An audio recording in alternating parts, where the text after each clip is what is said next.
छात्रों, आज हम भारत में इस्लाम धर्म का प्रचार प्रसार कैसे हुआ, कैसे मोहम्मद साहब ने भारत में इस्लाम धर्म का प्रचार किया था, इसके बारे में चर्चा करेंगे। आइए जानते हैं भारत में कैसे फैसला फैला इस्लाम धर्म। भारत में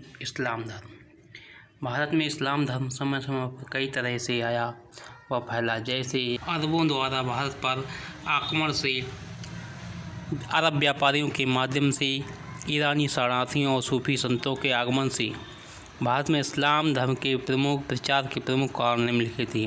नंबर 1, अरबों का आक्रमण भारत पर। पहला आक्रमण अरबों का खलीफा उमर के समय में 636 ईस्वी में हुआ था। यह आक्रमण सफल नहीं रहा। भारतीय लोग सबसे पहले इस्लाम धर्म मानने वालों के संपर्क में आए।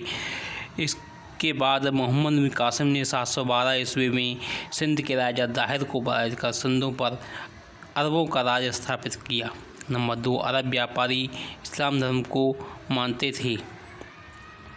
भारत के पश्चिमी तट पर व्यापार करने आते वहाँ के बंदरगाहों में छोटी छोटी बस्तियाँ बनाकर रहने लगे। उन्हें अपने घर बनाने के लिए राजाओं ने ज़मीन दी। इन व्यापारियों के प्रभाव से आने से आसपास के लोग इस्लाम धर्म से परिचित हुए।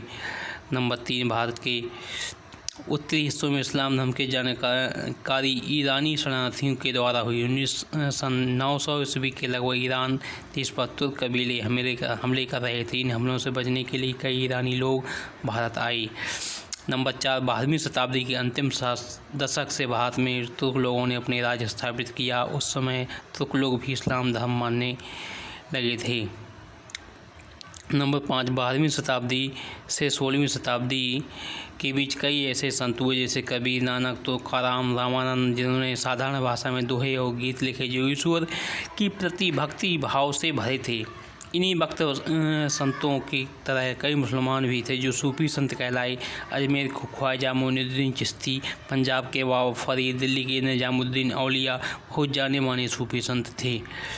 इस तरह से भारत में इस्लाम धर्म का प्रचार प्रसार हुआ और भारत में एक स्थायी रूप से इस्लाम धर्म आ गया। आज के लिए इस वीडियो में इतना ही। मिलते हैं अगली वीडियो में। धन्यवाद।